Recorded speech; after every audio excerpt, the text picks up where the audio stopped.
Hello ulit Bali may gawa na naman tayong winding inverter na Yamato yung brand.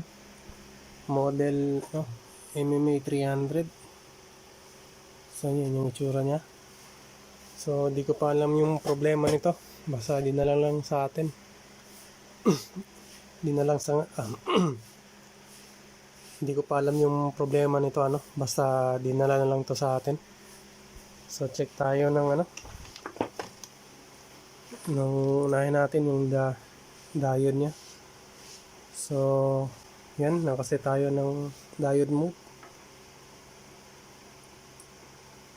So yan, hindi naman shorted yung diode. Maliit nga lang yung voltage drop, 0.167 So okay naman yan. So wala. So 0.1 168. So try natin i-on to So dito naka-on na yung extension. Tapos on ulit natin. No power pala to. So patayin na lang natin, baka so yan ang problema, no power. So buksan ko muna yung welling tapos tingnan natin yung loob. So bali ito na yung loob So madumi. You know?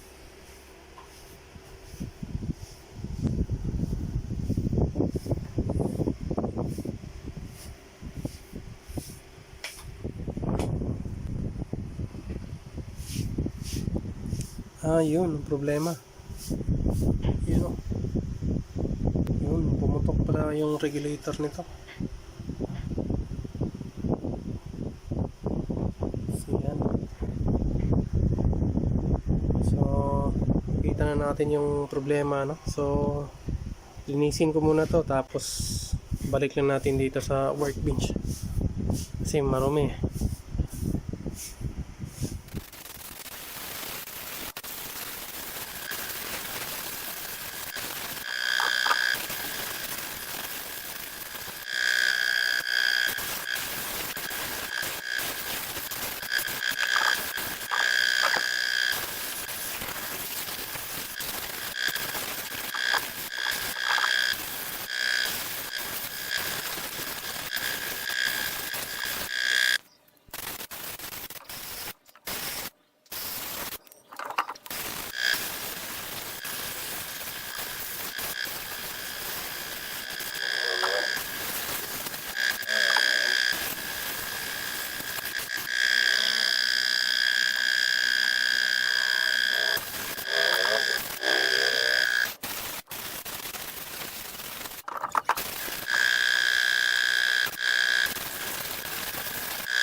So bali ito na so malinis na yan. Nawala na yung mga alikabok.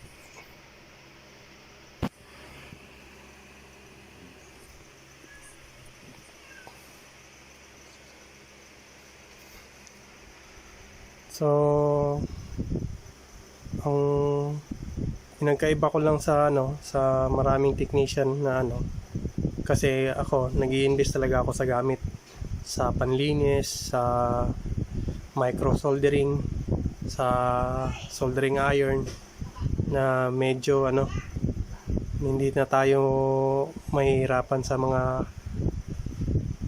sa susunod nating mga gawa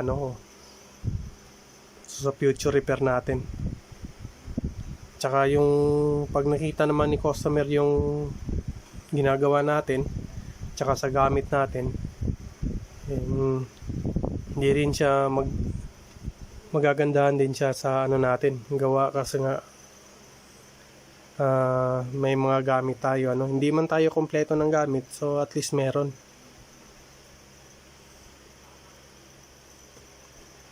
So tanggalin ko lang muna yung board tapos mag-umpisa tayong mag-repair nito. Kasi yan ano, yan o, sabog. Sabog yung IC.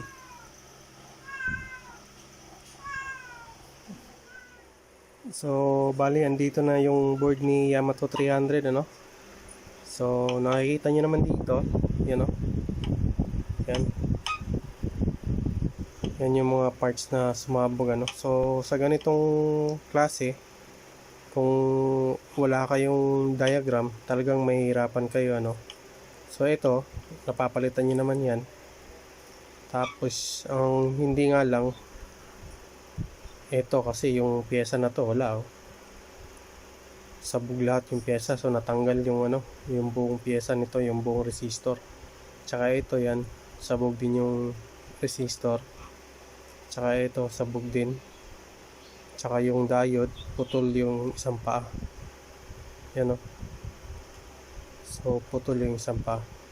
So, kung wala kayong diagram nito, ang pinakahuling option nyo, i-conversion ng power supply. Kasi nga, wala na kayong ibang ano eh. Wala na kayong alam kung anong mga value nito eh. So, ang kagandahan lang pagka may diagram ka, kasi nalalaman mo yung value niyan. So, ang isang ano naman ng technician, pagka medyo masipag-sipag lang ano, para hindi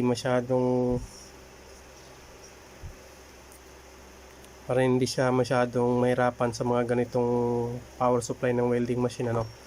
So, halos naman siguro lahat ngayon may cellphone na, pwede niyo namang kahit na nagre-repair kayo, dun sa mga kasama natin na nagre-repair din, pwede nyo namang picturean yung buong power supply, tapos gawa kayo ng diagram,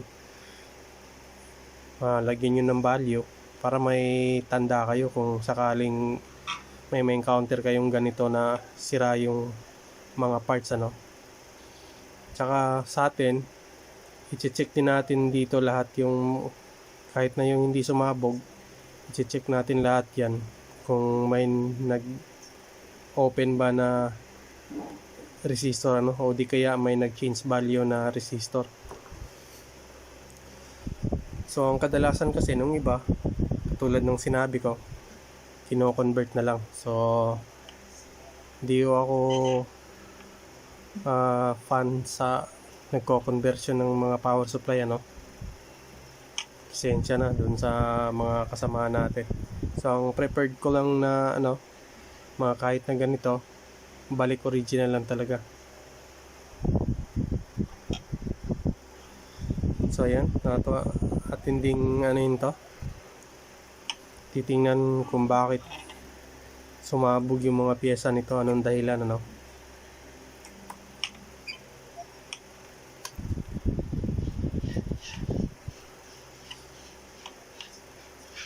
So pakita ko pala yung diagram niya, meron din tayong board yun ito.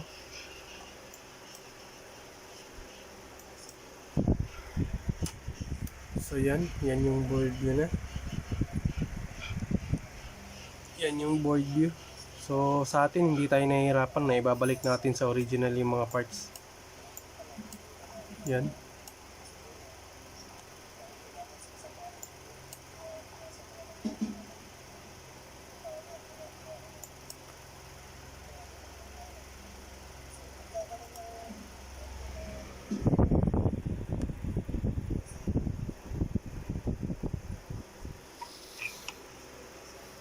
Kasi may mga iba kasi na kasamahan tayo, ang dali lang mag-convert ng ano, ng mga ganito, kino-convert na kaagad. Pagka wala nang silang mahanap na ibang paraan, wala na, conversion na lang yung alam gawin.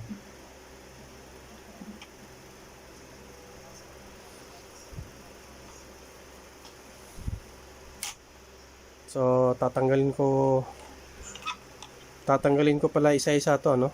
Tapos paalala lang pala pagka ano, pagka naayos niyo na lahat ng pyesa rito, di kaya napalitan niyo na lahat ng pyesa rito, huwag niyo muna tong ikakabit ito. Yan, huwag niyo muna yang ikakabit hanggat hindi kayo sigurado sa sa signal dito o di kaya sa voltahe dito sa tatlong paa, no? Kailangan bago nyo ikabit yan, sigurado na kayo para hindi masisira ulit o hindi pumutok ulit, ano.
Ito sirado, no, naputol na yung paa.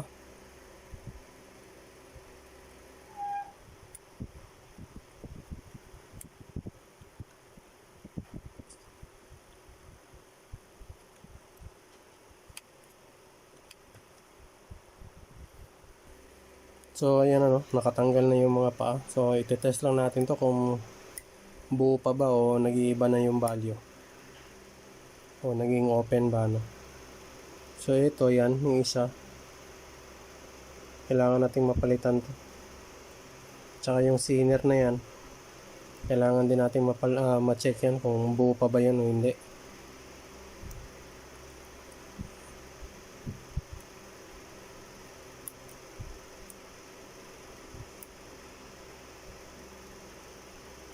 So check ko lang to, ano. Basta paalala, ano, huwag kayong magpalit nito hanggat hindi nyo na-clear lahat ng pyesa rito na may sira ba. Pagka meron pa kayong sa tingin nyo may sira pa, huwag nyo munang ikabit to. Pwede namang ikabit nyo to, i-monitor nyo lang yung voltahe dito sa, ano, yung tatlong paa niyan. Dapat kabisado nyo yung mga voltage yan. At saka paano mag-test nito, papakita ko mamaya kung paano mag-test nito, ano, bago tayo magkabit nito. So lahat yan, so pupost ko lang video, ano, hindi ko napapakita sa inyo paano i-check to. O kahit na sino pwede namang, ano, ma-check nyo to, resistance mode nyo lang, at saka yung diode mode lang din. Kung analog gamit nyo, mas maganda nga kasi nakikita nyo. So ito, tanggalin na natin kasi siraan naman to.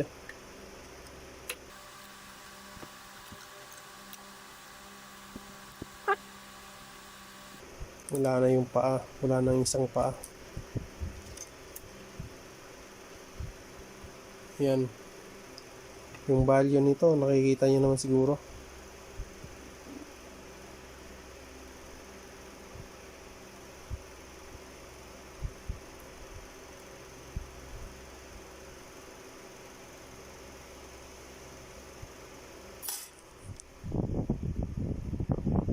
So ayan, yan yung value.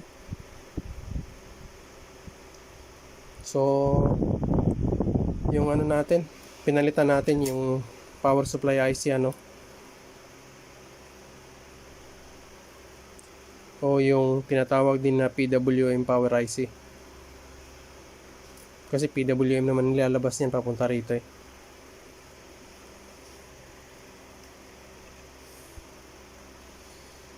So post ko lang yung video, check ko lang yung mga parts na yan bago natin ikabit yung bago. So bali check ko na lang pala, no. So gagawin ko na lang pala dito, kasi yung resistor may mga kulay naman yan, ano. So sasabihin ko lang yung kulay, tapos tingnan lang natin dito sa tester kung hindi ba nagkakalayo yung value niya, ano.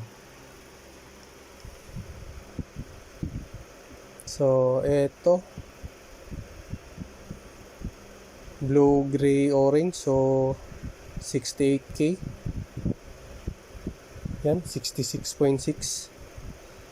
So hindi nagkakalayo. Tapos ito sira to. Kasi green, brown, black. So 97K. So sira to ano. So green, brown, black, so nasa 51 ohms. Pero ang nakalagay sa tester 98K. So sira to. Ito naman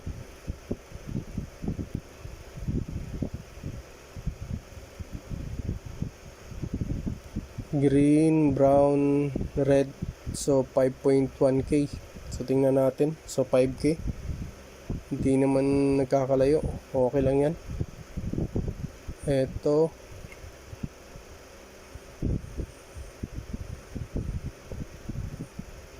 yellow, violet at saka brown ano.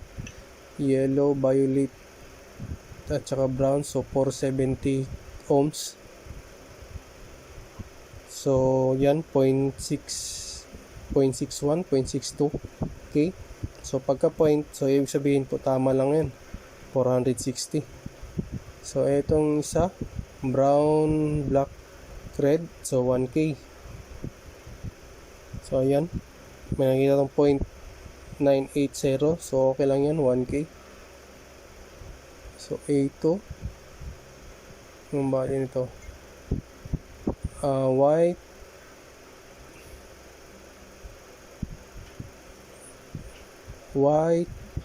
red, so 9.2K. Tingnan natin. So yan 8.99K. So okay lang yan, hindi naman masyadong nagkakalayo. I-round off rin, 9K lang din yan. So tas itong Zener diode ano. So lipat tayo.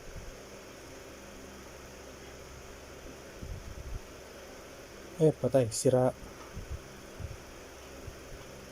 sorted. Yan o, kita nyo yung value. Lapit na natin. Yan, sira. Kahit pabalik na rin natin to, sira talaga. Continuity mode tayo. Yan o, tumutunog. Tingnan natin hanggang kan. Yan, sira. 0.13, 0.1 at saka 0.3.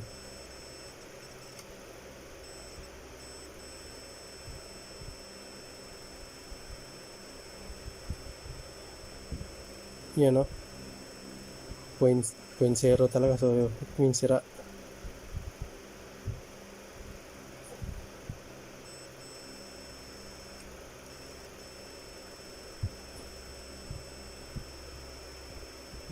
Yan. So palitan natin yan. So na-check na natin ano. So yun lang masira yung papalitan natin.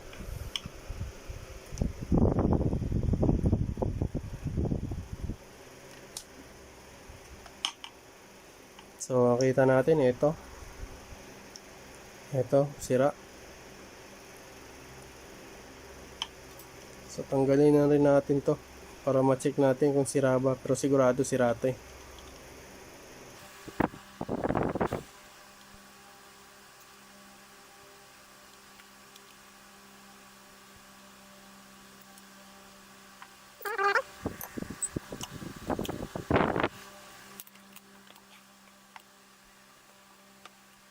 So tester lang tayo ng continuity.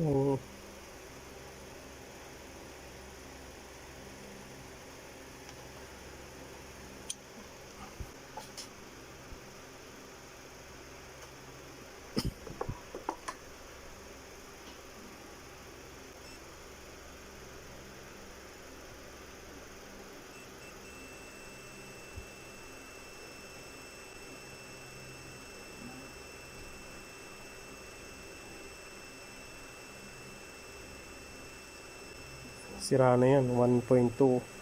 Yan o, umaabot na ng 0.3.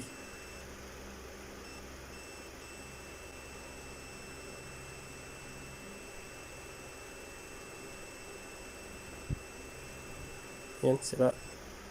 Pero yung dito, naging open.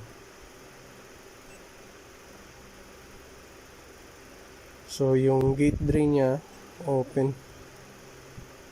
Hindi pala, ano lang pala to. Base emitter collector lang pala to. Gate emitter collector. Hindi siya hindi siya transistor.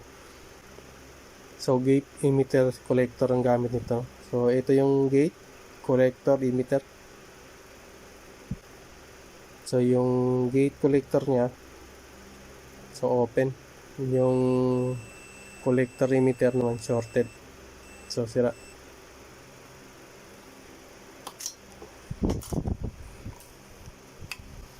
So, palitan lang natin ng bagong mga piyesa yan, ano. So, bali, palitan na natin yung mga sirang piyesa dito, ano. So, na-check ko na lahat to. So, pero hindi ko pa natanggal yung ibang piyesa. Mamaya na lang natin tanggalin. Yan, no. Yan, nakaangat na yung ibang piyesa niya.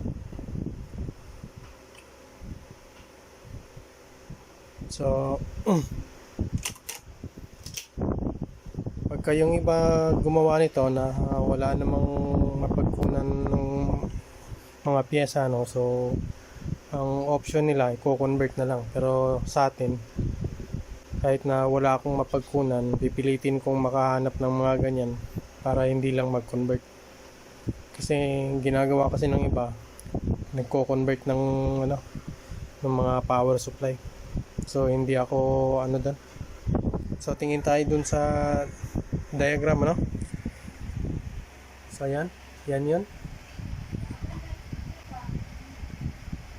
So, ganyan yung itsura niyan. Dito din. Yan. So, ayan. Mga kumpleto ng value yan.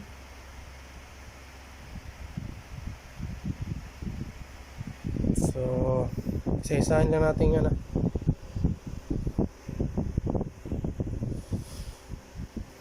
unahin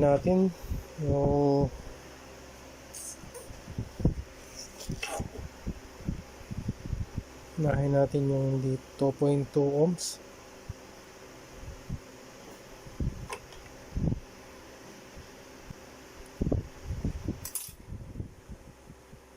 Ano ba? Ayan, 2.2.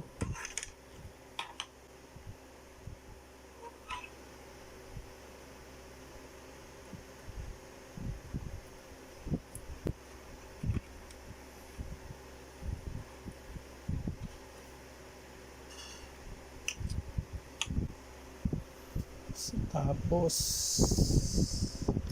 1K yung value nito.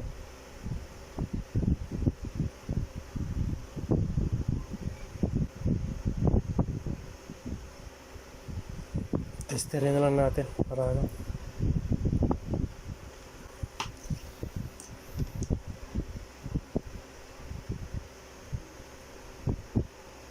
So, 10K. Hindi ko pa natanggal yung 10K.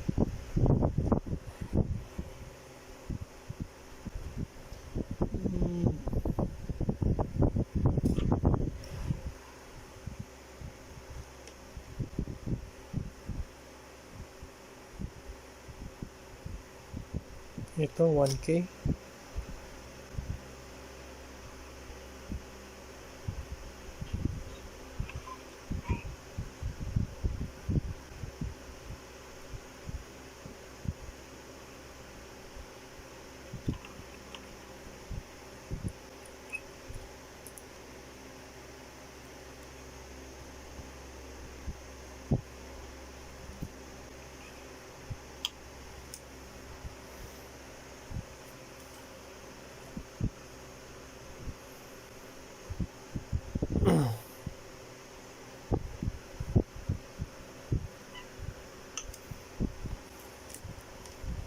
Ito palang sinner, palitan natin.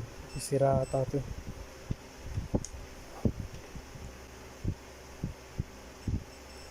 Yan, no? Sira.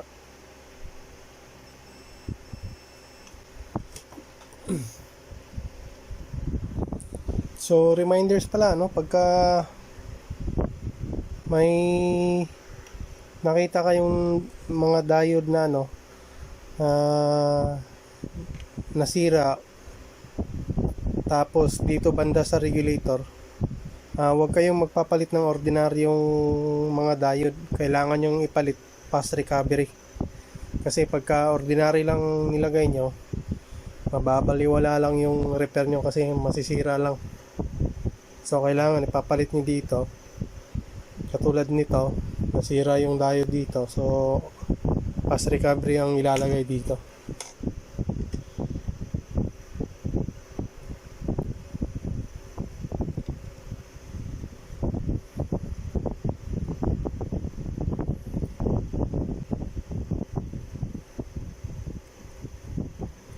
So yan, ikabit na natin. So hinangin na natin to.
So bali maglagay na tayo ng PWM, yung control ng MOSFET natin sa power supply. So ito yung part.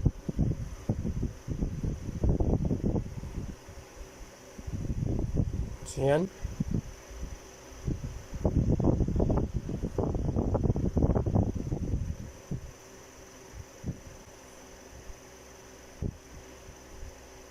Kita ba?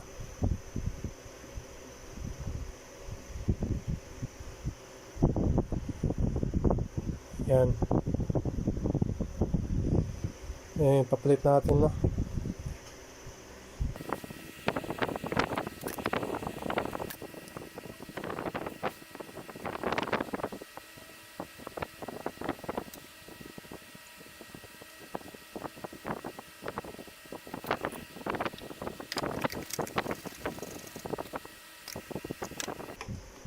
So ngayon, pwede na natin itong ibalik sa board, pero testing muna natin bago natin ikabit yung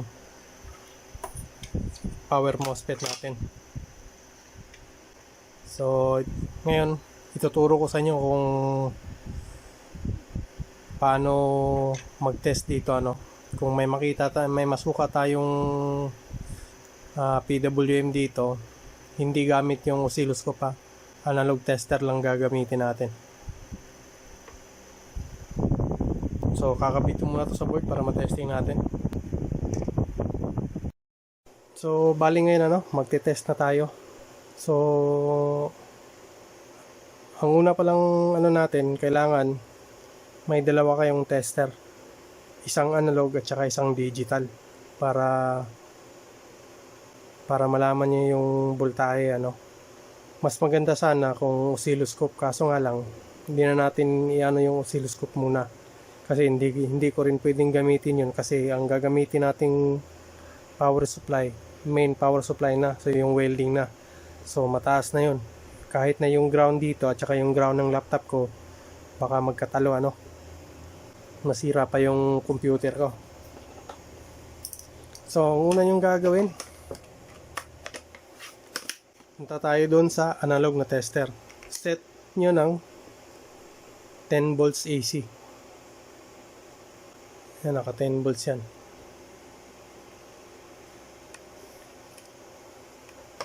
Dapat ang masukat nyo, konting-konti lang. So kung 10 volts AC, so saan ba yan? So dito, yung sa baba, may number naman dyan. Siguro yung iba, kahit papano sa tester, alam na paano magbasa, no? So kailangan hindi siya umabot ng 1 volt.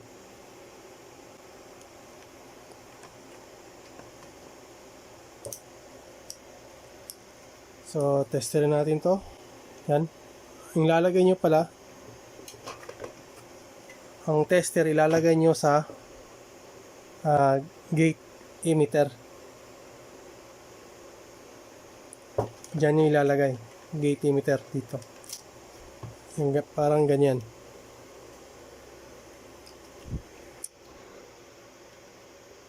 Yung ganyan. Zoomin natin. Yan.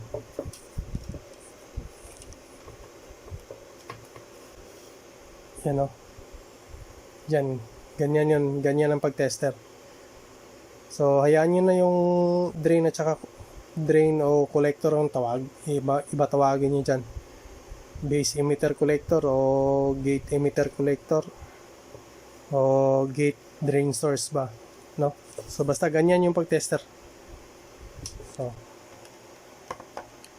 tapos, balik kayo dito. Ay, masyado mong maliwanag.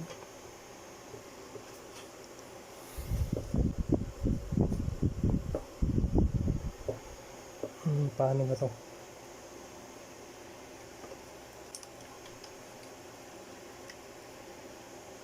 Yan, ganyan na lang para makita nyo.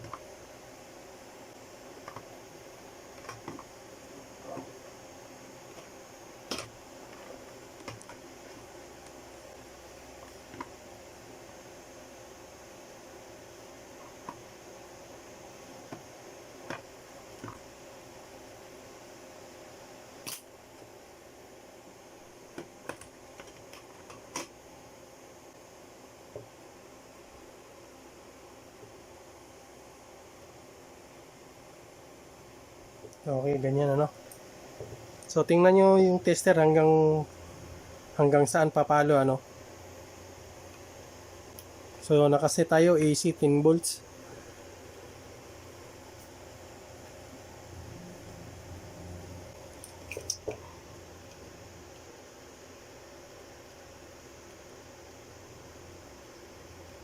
Okay, may iwan ano to. Iwanan natin nakatayo yung prad.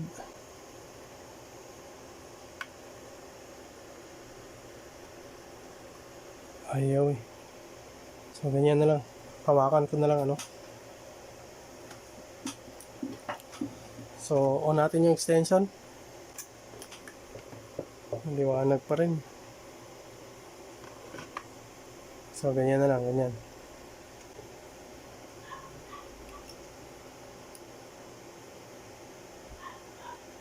Hindi nyo makikita. Sa gabal yung kamay ko. So ganyan ano. So on ko yung welding machine. So ayan, hanggang dyan lang reading na makikita nyo. Hanggang dyan lang. Dapat ganyan lang. Kita mo hindi umabot ng 1 yan. Kung dyan sa kulay pula na AC 10 volts, hindi pa umabot ng 1 yan. Tapos mari tayo doon sa digital. Mas maganda doon sa digital. Sa digital, kailangan nakaset kayo ng DC. Tapos kailangan ito lang yung voltahe na masusukat nyo. Yan lang. Kung ililipat nyo ng AC yan, dapat 0.5 lang. Yan lang. 0.5 AC lang ang dapat na masukat nyo. Kung lalampas dyan, lalampas ng 1 volt, huwag nyong ikakabit yung bago nyong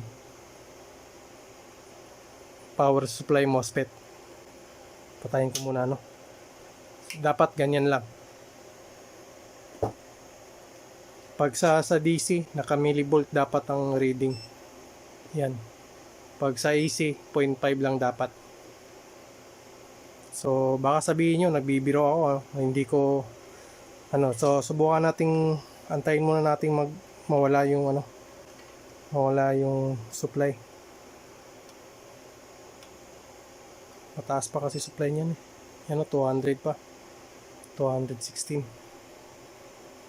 So, pagka ganun ang reading niya nakita nyo, dapat kabisado nyo kasi baka makalimutan nyo minsan. Minsan kasi iba nagsisimula, so hindi nila kabisado yung mga reading. Tsaka dapat kabisado nyo rin yung tester nyo. So antayin lang natin bumaba yan, maghahanap lang ako ng pampabilis nito.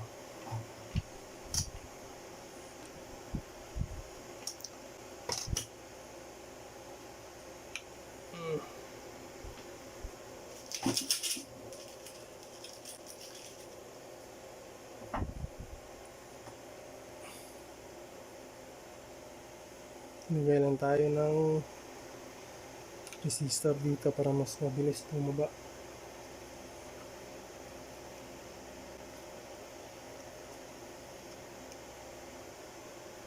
$153 pa rin.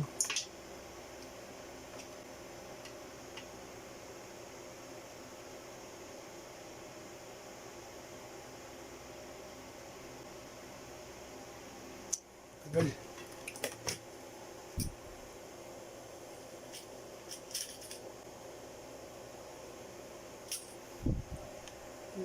Right.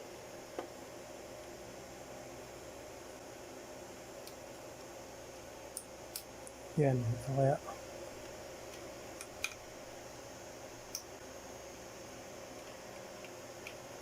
Meron pa rin.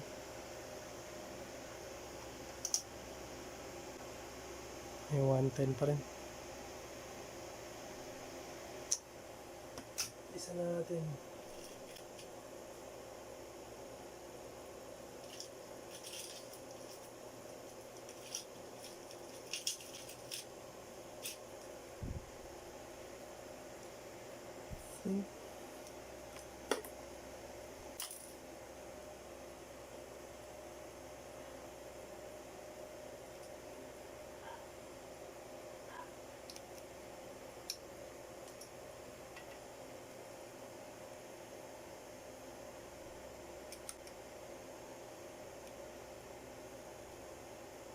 So ayan, bumaba na.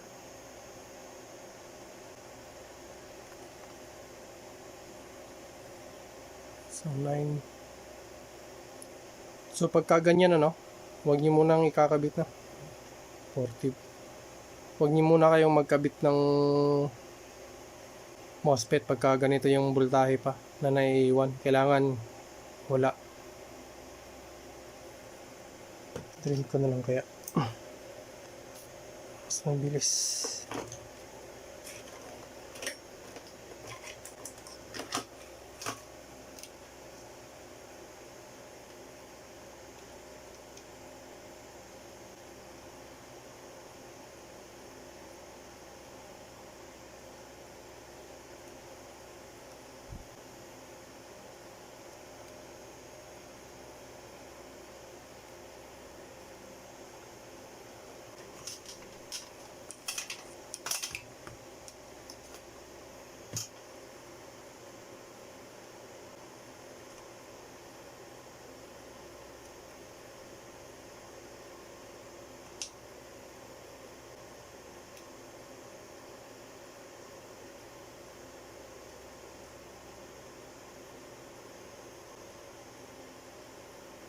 So ayan, abutin lang natin ng mga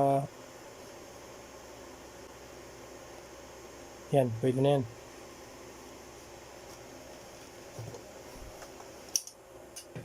So ngayon, kabit natin to.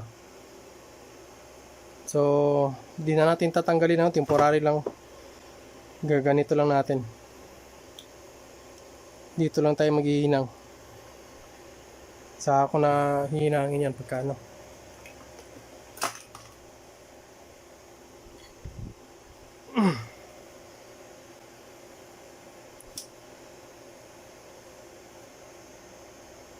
So dapat pagka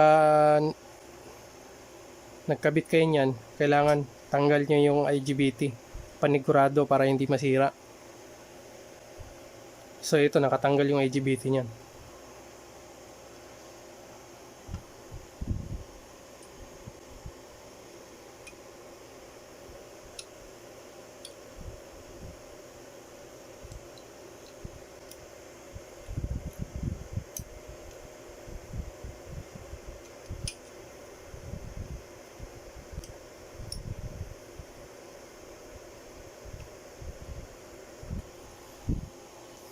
So yan, dito lang tayo maghinang. Temporary lang to, saka na natin i-final.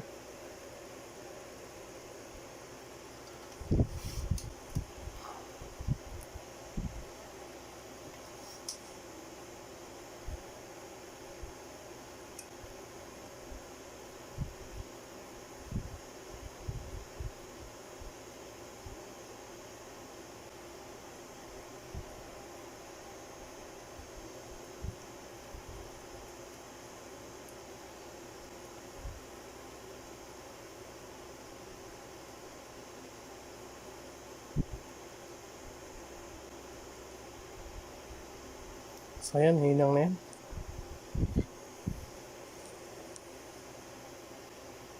So ganyan lang muna, no?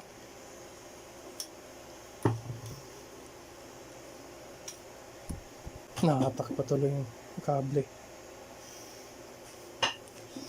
Basta huwag nyo munang ikabit yung mga IGBT. Yan lang muna, tapos tingnan natin kung magpa-power on na to. May display na ba?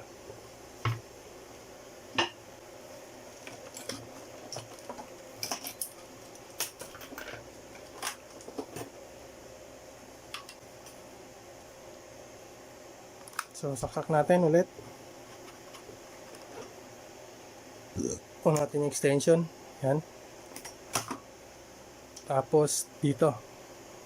So on na natin. So yan. Mag-power on na.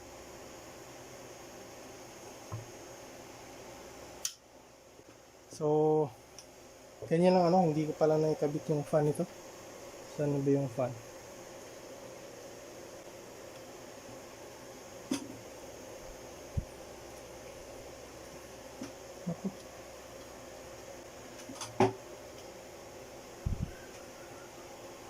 Sira pa pala fan nito, ayaw umikot.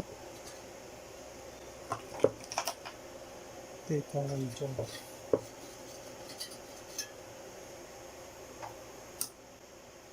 Subukan na natin ulit kung pipitik ba yung relay.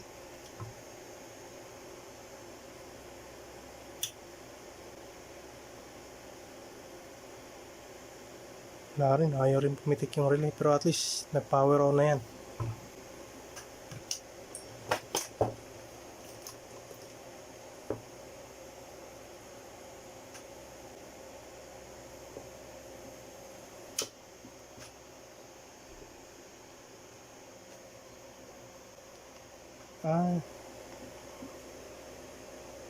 Ay, hindi pala nakikabit eh. Kaya pala. Hindi pala natin nakikabit. Yan. So, on natin ulit. Tapos pakinggan natin yung relay. So, ayan. Pumitik na yung relay. Umikot na rin yung fan. So, ganun lang ang pagsukat, pag-test bago nyo ilagay yung power MOSFET ng power supply, Tapos tingnan na rin natin kung okay ba yung PWM nito. Pag sa PWM naman 50 volts AC kahit na wala kayong scope. Kaso nga lang hindi nyo makikita yung kung hindi natin makikita rito kung magkaparehas ba yung waveform nila. Ang makikita lang natin yung voltahe lang. Kaya hindi ako masyadong sa although nakakagawa naman, kaso nga lang hindi tayo 100% na kampante. Sa oscilloscope, pag nalaman natin na magkapareha yung waveform, wala na tayong kaba dun. So dito ulit,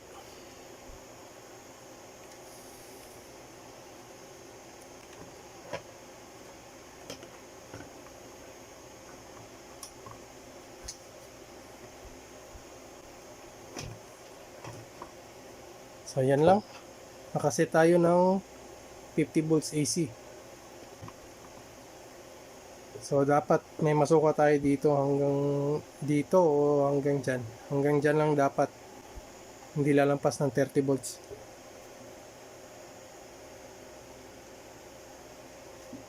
So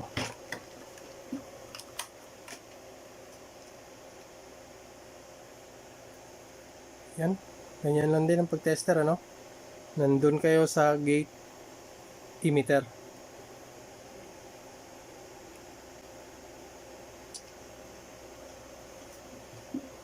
So on natin. Hindi pala maka-on ng extension. On natin ulit. So yan, dapat meron. Okay na yan. So dun sa kabila,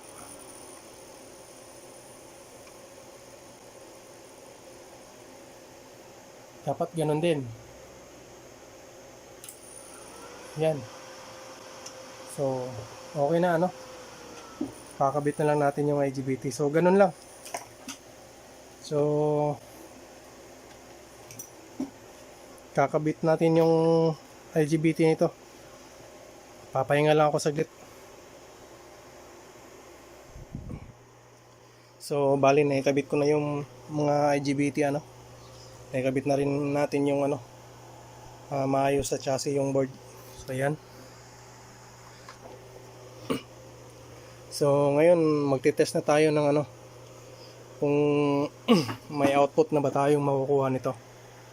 So ayan yung way. So ayan Yamato MMA 300. So naglagay na tayo ng lipat natin sa DC. Naglagay na tayo ng monitor. Tapos hingga na rin natin yung tester natin. So ayan, nakasaksak na rin yung extension natin. So bali on na natin yung extension. Yan, naka-on na yan, umilaw na.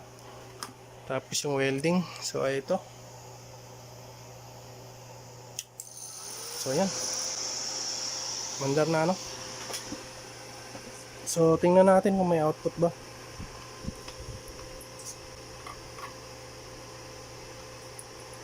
So ayan, meron. Yan, 53.8. So hanggang saan pala nito? To 300, 305. So ayan. So mandar na. Ulit, tester natin ang output. Yan, 54.2. So bali okay na, So iti-testing na lang natin tong i-welding sa labas.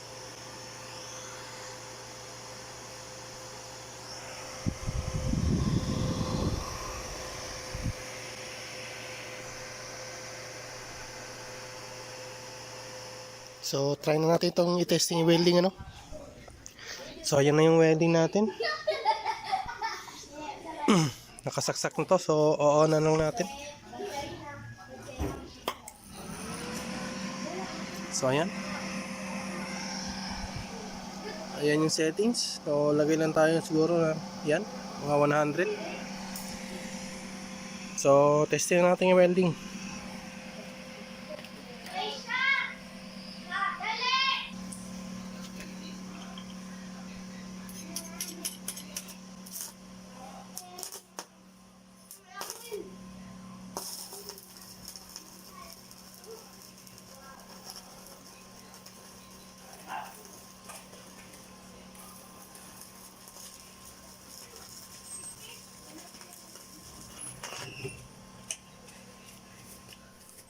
So, bali tapos na nating ma-assemble si Yamato, no? MMA 300.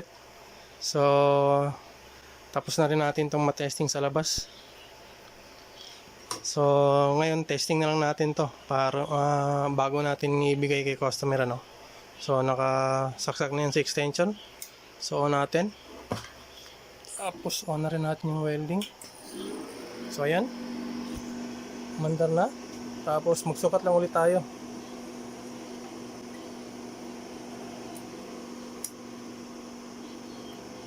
So, ayan.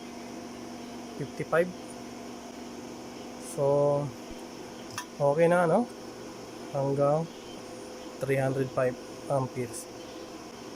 So, hanggang dito na lang yung video, no? So, kung nagustuhan nyo yung video, please like and subscribe. Pero kung hindi naman, di okay lang din. Salamat na rin sa panonood. Hanggang sa muli.